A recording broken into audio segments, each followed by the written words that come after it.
కల్తీ ఆహార పదార్థాలనే కాదు నకిలీ నిత్యావసర వస్తువులను సైతం తయారు చేసి విక్రయిస్తున్నారు కొంతమంది వ్యక్తులు.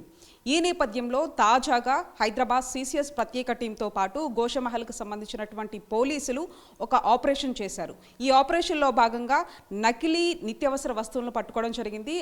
ఈ పూర్తి వివరాలు ప్రస్తుతం మనతో మాట్లాడేందుకు గోషమహల్ ఇన్స్పెక్టర్ శ్రవణ్ గారు ఉన్నారు. ఒకసారి మాట్లాడదాం. సార్ చెప్పండి, ఏ సమాచారం మేరకు ఈ రైడ్స్ చేయడం జరిగింది?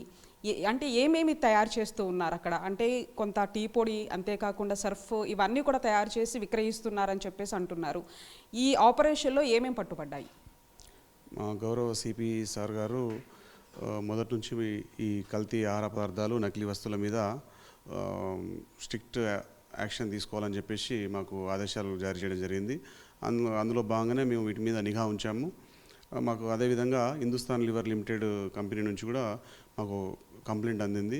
ఇక్కడ జిన్సీ చొరాయిలో కొందరు వ్యక్తులు నకిలీ వస్తువులు తయారు చేస్తున్నారు, కల్తీ చేస్తూ వివిధ రకాల షాపులకు, హైదరాబాద్లోని వివిధ రకాల షాపులకు సప్లై చేస్తున్నారని చెప్పేసి సమాచారం అందడంతో మేము సిసిఎస్ టీమ్స్ వాళ్ళ హెల్ప్తో అక్కడ సెర్చ్ చేయడం జరిగింది. అందులో భాగంగా మాకు ఈ రెడ్ లేబుల్ పెద్ద మొత్తంలో కల్తీ ప్యాకెట్లు ప్లస్ ఎంటీ బాక్సులు ఒక 5,000 వరకు, ప్లస్ ఈ వీల్ సర్ఫ్ ఒక 500 వరకు, ప్లస్ సర్ఫ్ ఎక్సెల్ అవి కూడా ఒక 200 నుంచి 300 వరకు దొరికిన జరిగింది.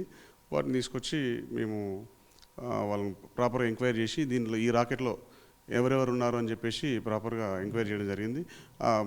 ఇద్దరిని రిమాండ్కి పంపించాము. అందులో పాటు ఇంకో అతను కూడా కస్టడీలో ఉన్నాడు, అతన్ని కూడా రిమాండ్కి పంపిస్తున్నాము. ఇంకా 6 అబ్స్కాండింగ్లో ఉన్నారు, వాళ్ళని కూడా త్వరలో పట్టుకుంటాము. అంటే సార్, ఇప్పుడు వీళ్ళు నకిలీ టీ పౌడర్ కానీ సర్ఫ్ కానీ ఇవన్నీ కూడా తక్కువ నాణ్యత ఉన్నటువంటిని తీసుకొని వచ్చి వీళ్ళు ఏవైతే బ్రాండెడ్ లేబుల్స్ ఉన్నటువంటి వాటిలో నింపి అమ్ముతూ ఉన్నారో, అసలు ఏంటి ప్రాసెస్, ఏం చేస్తున్నారు వీళ్ళంతా? వీళ్ళు తక్కువ రేట్లో నాసిరకం టీ పౌడర్ని తీసుకొస్తారు, బయట తీసుకొచ్చేసి వీళ్ళు ఇక్కడ ఓన్గా తయారు చేసి ఈ కంపెనీ రెడ్ లేబుల్ కానీ లేకపోతే 3 రోజెస్ కానీ వీటిని సొంతంగా వీళ్ళు తయారు చేస్తారు. అంటే వారికి క్యూఆర్ స్కానర్ అట్లాంటిది ఏముండదు, దాని మీద వీళ్ళే తయారు చేసి వీళ్ళే సప్లై చేసి అమ్ముతూ ఉంటారు. వీళ్ళు తక్కువగా, అంటే అందులో ఎక్కువ కొన్ని రకాలుగా మనం విన్నాం, మళ్ళీ కొబ్బరి పొట్టు, వేరే పిండి లాంటి పొడిని కలుపుతారని తెలిసింది. ఇందులో ఏముందన్నది మేము ఎఫ్ఎస్ఎల్కి పంపిస్తాం. ఇందులో దాని రిపోర్ట్ ఆధారంగా ఇంకా చర్య తీసుకుంటాం. అంటే ఇప్పుడు మీరు సెర్చ్ చేసినటువంటి ఆ షాప్లో ఈ లేబుల్స్కి సంబంధించినవి కావచ్చు, లేకపోతే ఈ నాసిరకమైనటువంటి పౌడర్స్ అన్నిటినీ కూడా వీళ్ళు ఇక్కడే కొనుగోలు చేస్తున్నారా, లేకపోతే వేరే రాష్ట్రం నుంచి తీసుకొని వచ్చి ఇక్కడ అమ్ముతున్నారా? ఒక్కొక్క ఐటెం ఒక్కొక్క స్టేట్ నుంచి తీసుకొస్తున్నారు. ఈ రెడ్ లేబుల్ ఈ 3 రోజెస్ అనేది ఎంటీ బాక్సెస్ ఢిల్లీ నుంచి వస్తున్నాయి. ఆ టీ పౌడరు మనకు బెంగళూరు నుంచి తీసుకొస్తున్నామని చెప్పారు. ఈ సర్ఫ్ ఎక్సెల్ ఇవి అహ్మదాబాద్ నుంచి తెస్తున్నామని చెప్పారు.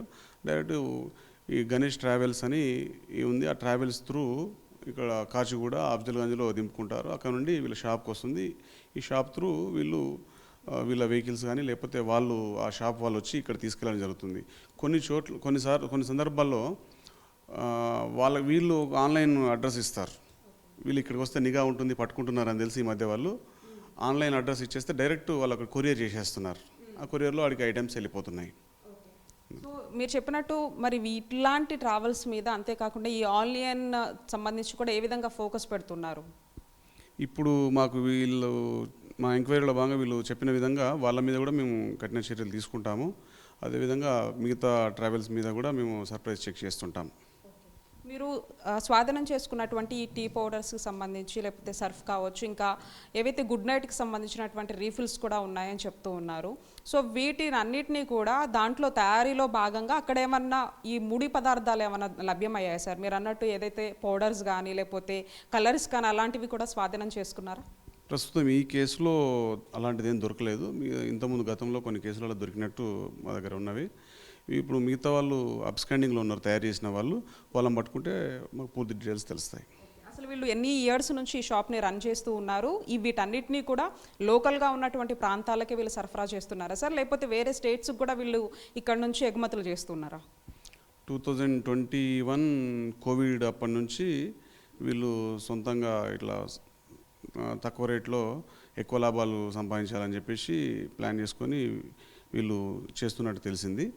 ఇది హైదరాబాదు చుట్టుపక్కల దగ్గరలోని గ్రామాలకు ఇక్కడ నుండి సరఫరా చేస్తున్నారని మనకు ఎంక్వైరీలో తేలింది. అరెస్ట్ అయినటువంటి వారిలో అసలు ఏ రాష్ట్రానికి చెందినటువంటి వాళ్ళు, ఇక్కడ ఉన్నటువంటి వాళ్ళైనా, వాళ్ళ మీద ఎటువంటి కేసులు నమోదు చేయడం జరిగింది? వాళ్ళు ఇప్పుడు మన దగ్గర ఇప్పుడు ప్రస్తుతం అరెస్ట్ అయిన 3 రాజస్థాన్ వాళ్ళు చెందిన వాళ్ళు, మిగతా 5-6 వాళ్ళు బెంగళూరు, అహ్మదాబాదు, ఢిల్లీ అని చెప్పారు. వాళ్ళని పట్టుకుంటే వాళ్ళ నేటి కరెక్ట్ అడ్రస్ తెలుస్తుంది. అంటే ఏం చెప్తారు సార్, ఇప్పుడు మనం తినే తిండిని కల్తీ అయిపోతుంది, అట్ ది సేమ్ టైం నిత్యావసర వస్తువులు సైతం కూడా కల్తీ చేస్తున్నారు అంటే వాటిని ఏ విధంగా ఐడెంటిఫై చేయాలి? వీళ్ళు అమ్మేటటువంటి లేబుల్స్లో ఎక్కడైనా ఏదైనా వర్డ్ చేంజ్ చేసి అమ్ముతున్నారా? ప్రజలకి మీరు ఇచ్చేటటువంటి హెచ్చరిక ఏంటి? వీళ్ళు ఒక బాక్స్ మీద సేమ్ మనం కలర్ జిరాక్స్ తీసినట్టు అలాంటి బాక్సెస్ తయారు చేస్తున్నారు. మనం కంపెనీది అయితే దాని మీద క్యూఆర్స్ కోడ్ ఉంటుంది, ఆ లేబుల్ నెంబర్ అది ఉంటుంది, అవి మనం నెట్లో కూడా అవైలబుల్ ఉంటుంది. వీళ్ళు తయారు చేసిన దాని మీద ఆ క్యూఆర్స్ కోడ్ అలాంటిది స్కాన్ అవ్వదు. సో ఈ కస్టమర్స్ ఎవరైనా ఇప్పుడు దీన్ని తీసుకున్నాక అప్పుడు డౌట్ వచ్చినప్పుడు ఈ స్కాన్ చెక్ చేసుకొని వాడుకోవాలి. మీకు ఏమైనా డౌట్ వచ్చిందంటే దగ్గరలోని పిఎస్ను సంప్రదించాలని చెప్పేసి కంప్లైంట్ ఇవ్వాలని చెప్పి కోరుతున్నాం.